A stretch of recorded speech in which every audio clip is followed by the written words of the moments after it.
Nous revenons à la question de l'imploration du pardon. Cette position, cet acte, et qui est plus un état d'âme du croyant, est l'arme efficace pour ne pas périr dans les fautes, pour ne pas assombrir l'avenir du croyant. Et c'est pour cela, l'imploration des pardons n'est pas seulement une chose qui est recommandée, mais qui est vivement recommandée avec abondance. Dans le hadith, cité dans les Sunan de Abu Daoud, le prophète sallallahu alayhi wa sallam dit: celui qui implore abondamment l'istighfar, le pardon. Il ne dit pas celui qui implore le pardon, abondamment. Dieu lui donne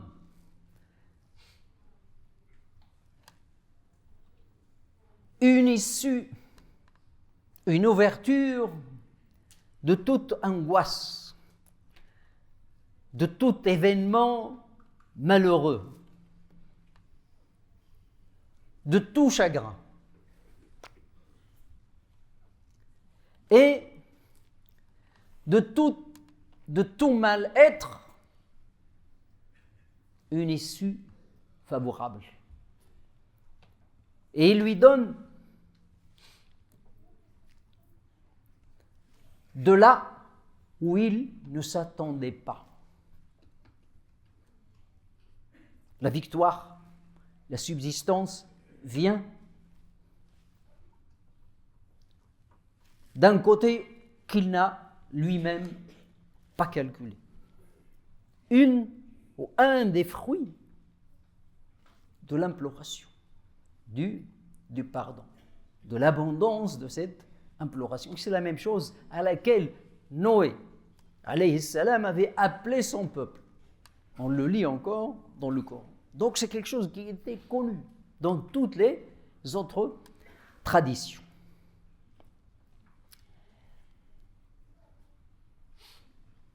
Mais il est aussi à savoir que le croyant par nature, le croyant sincère, le croyant avec un esprit éveillé, ce n'est pas le croyant insouciant. Il est de nature à s'angoisser quand il commet un péché. Quand il tombe dans la faute, il sent l'angoisse, le mal-être. C'est une charge. La faute est une charge. C'est une charge qui pèse lourd. Chez le croyant, plus qu'autre chose.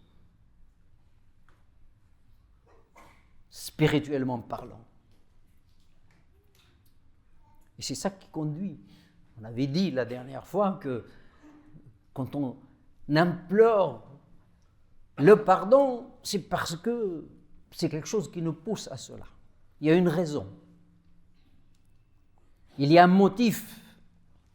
Et puis il y a un objectif. C'est-à-dire on reconnaît cette charge.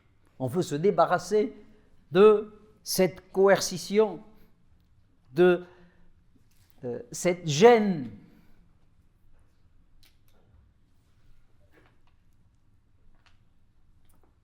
Le croyant se soucie de ses fautes. Et c'est ça la différence entre un croyant et un non-croyant, comme dit le prophète sallallahu alayhi wa sallam. Le prophète alayhi wa sallam dit, le croyant quand il tombe dans la faute, c'est comme s'il tombe du sommet d'une montagne. Et le non-croyant, quand il commet une faute, c'est comme s'il avait chassé une mouche qui s'est posée sur son nez. C'est-à-dire facile. ça ne laisse pas l'angoisse, la lourdeur, le mal-être. Pourquoi? Parce que le croyant a une révérence, une crainte, la crainte amoureuse d'Allah subhanahu wa ta'ala, la pudeur, la honte d'apparaître en mauvaise posture devant son Seigneur, parce qu'il sait qu'il le voit, qu'il est omniscient, qu'il est omniprésent, il est audient, il est voyant, rien ne lui échappe de ton état.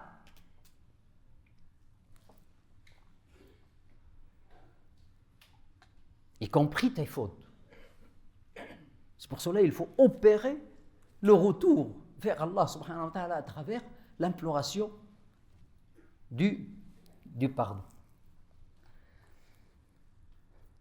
Dans ce sens, Aïcha radiyallahu tabaraka wa ta'ala anha dit: heureux celui qui trouvera dans ses feuillets, c'est-à-dire le jour du jugement dernier, dans ses feuillets, une imploration de pardon abondante, beaucoup.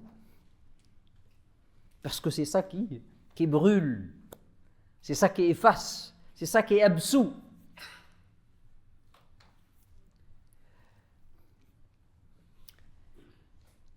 Et c'est pour cela nos prédécesseurs étaient très soucieux quotidiennement de leur état. Ils avaient tellement cette révérence, cette crainte, cette pudeur vis-à-vis d'Allah subhanahu wa ta'ala, qu'ils n'abandonnaient jamais l'imploration du pardon.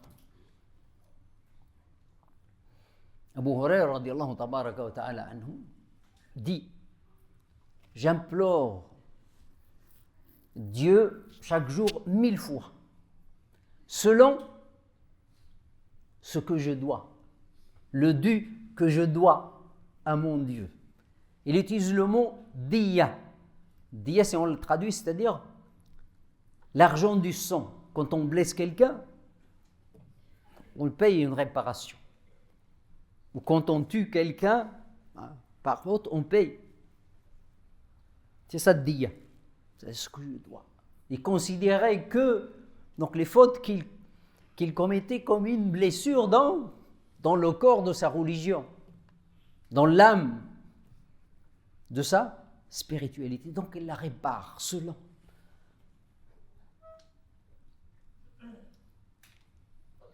ce qu'il doit. Il dit 1000 fois, qui renvoie à quoi? Qui renvoie à l'abondance de l'imploration du pardon.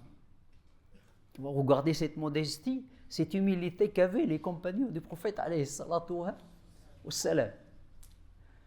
Al-Hassan al-Basri, un disciple des compagnons, un successeur, il parlait des compagnons. Il disait: l'un d'entre eux, quand il marchait et se faisait piquer par une épine, il disait: c'est une faute. C'est à cause d'une faute. Dieu n'a jamais été injuste envers moi. Donc, il se reprend lui-même. Il n'essaye pas d'expliquer ça d'une manière extérieure. Mais voilà. La vigilance vis-à-vis d'Allah subhanahu wa ta'ala, vis-à-vis de ses fautes. Et c'est pour cela, l'imploration du pardon doit être abondante dans la vie du croyant, parce que c'est le remède. Comme dit un des savants, il dit: dans ce Coran que vous lisez, vous avez le diagnostic de vos maladies et leur remède. Quant à votre maladie, ce sont les péchés, les fautes. Quant au remède, c'est l'imploration du pardon.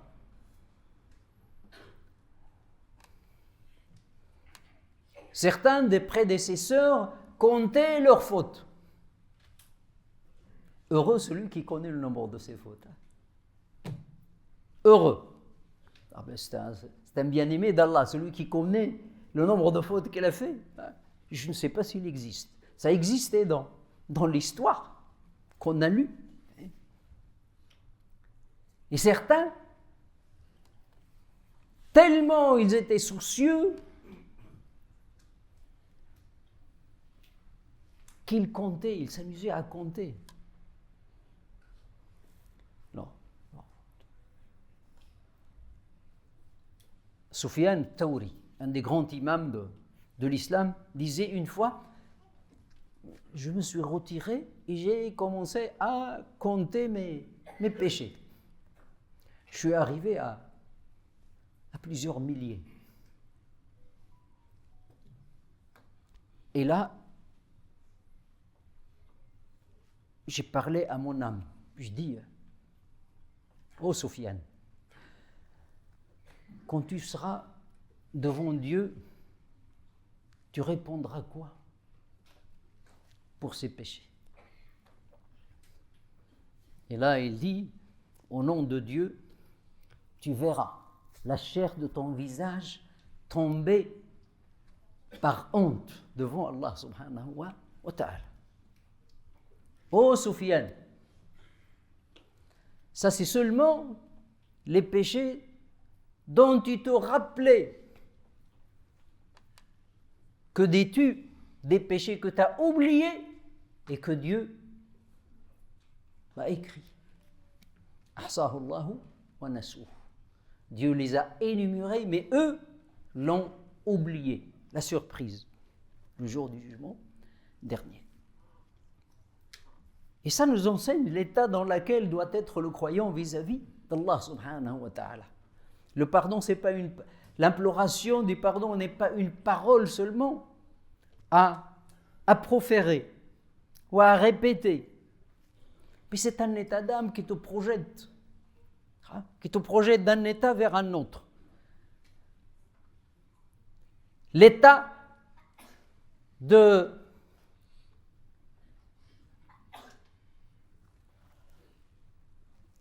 la personne qui a commis la faute vers l'état de la personne qui veut corriger, qui reconnaît et qui veut corriger sa faute. Donc c'est un état d'âme. C'est un quotidien. C'est pas seulement des paroles à proférer comme ça, mais c'est toute une situation spirituelle qui accompagne l'angoisse qui prend le croyant quand il tombe dans la faute. نسأل الله تبارك وتعالى أن يجعلنا وإياكم من يستمعون القول فيتبعون أحسنه.